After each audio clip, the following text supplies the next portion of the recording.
The only thing that stretches and squeezes more than our stomach is an accordion. The stomach has rugae in the mucosal layer, which are these wrinkles that occur when the stomach is empty. But what it really is that those folds allow the mucosa to stretch when the stomach is full. The stomach also has 3 layers of muscle that allow it to create these powerful pressure waves and create mechanical digestion.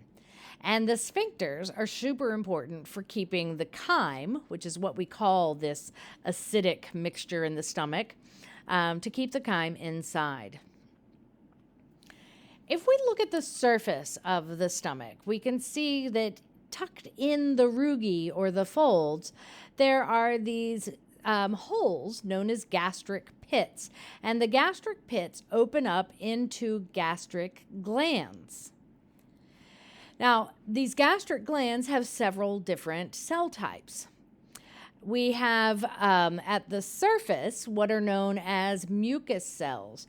These secrete mucus and bicarbonate, and they are actually on the surface of the stomach, but also in the upper part of the gastric gland. Parietal cells, which are big and bulging like the parietal bone of your skull, secrete intrinsic factor and hydrochloric acid.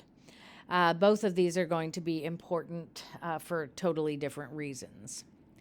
Chief cells, which are deeper in the gland, secrete an enzyme, an inactive enzyme known as pepsinogen. And then tucked in amongst all of them are endocrine cells that help the tube to signal to other parts of the tube what's going on and what they need to prepare for.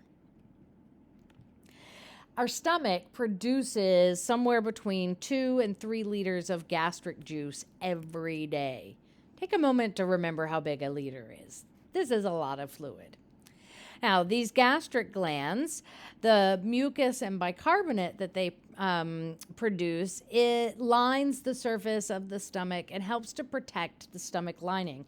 In fact, the mucus, which is stuck to the cells, is embedded with bicarbonate so that the acid, which is out in the lumen of the stomach, when it diffuses through the mucus, it's neutralized by the bicarbonate. Intrinsic factor produced by parietal cells is essential for the absorption of vitamin B12. Vitamin B12 is critical for red blood cell synthesis. So if we don't have intrinsic factor, we can't absorb vitamin B12 and we will develop anemia. Hydrochloric acid, also produced by the parietal cells, its main role is to kill pathogens in our food, bacteria, for instance, that may make us ill. But it also denatures the proteins that we eat. It unfolds them, which allows the enzymes to access the molecules more easily.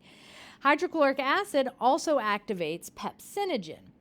Pepsinogen is produced by the chief cells, and when it encounters hydrochloric acid converts it into pepsin. It basically just cuts off a little piece of the protein, and now this enzyme is active and able to start digesting protein. If you put it all together, then we have a whole lot going on in the stomach. Now, the video that you should see in the upper left corner is a stomach that's been removed from the body, and what you're seeing is what's known as churning.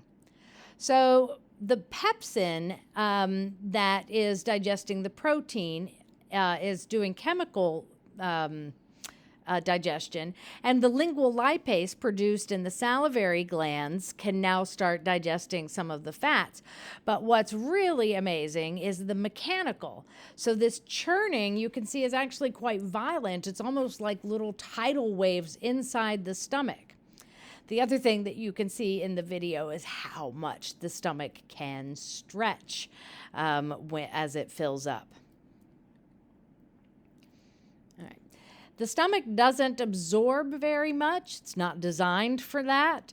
But there are some substances that do get absorbed through the stomach wall, including things like aspirin and lipid soluble drugs.